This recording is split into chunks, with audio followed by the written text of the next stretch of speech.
All right, in this video, I'm gonna show you guys how to replace the Frigidaire air filter, and this one is the Pure Air Ultra. I ordered this from Amazon, and this is how it came in this packaging right here. We are gonna tear it open just like so. Okay, and here it is. This is what it looks like. This is supposed to keep all your food nice and fresh. The old schoolers, you guys remember that we used to put baking soda inside there? That's old school. This is the good stuff now. This is the filter. So you do have some steps here. We're gonna get into all three steps.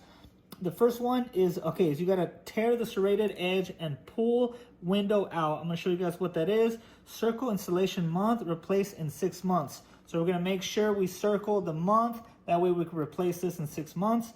And then the third one is gonna be remove old air filter and insert the new one. Okay, so let's take this out.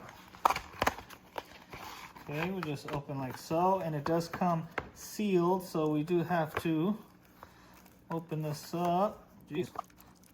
So we opened it up. Okay, so this is what the part that it's talking about. So we're gonna grab this, and then you're just gonna cut this right on out, just like so.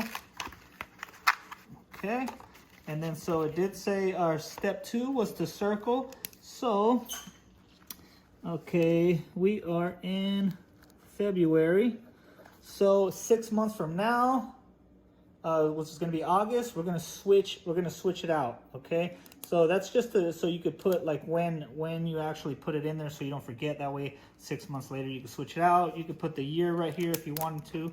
Okay, so now the next step, let's go to the refrigerator. And so this is a Frigidaire refrigerator, and you open on up.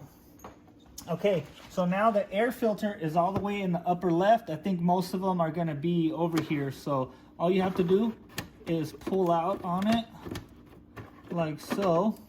Okay, and then we're gonna replace this by, you just gotta push out like this. Okay, so pushing out like this, we're gonna get rid of this. Don't even look what month it is. And then we are gonna put this. Okay, it does say insert this in first, and it has arrows. So we wanna put this in just like this, and then we're gonna push it all the way down like so. Now all we have to do is push it in like so, and it is good to go. And like I said, it's gonna last 6 months. So 6 months from now, August, we're gonna take it out. We're gonna keep all our food fresh, and I hope you guys like this video.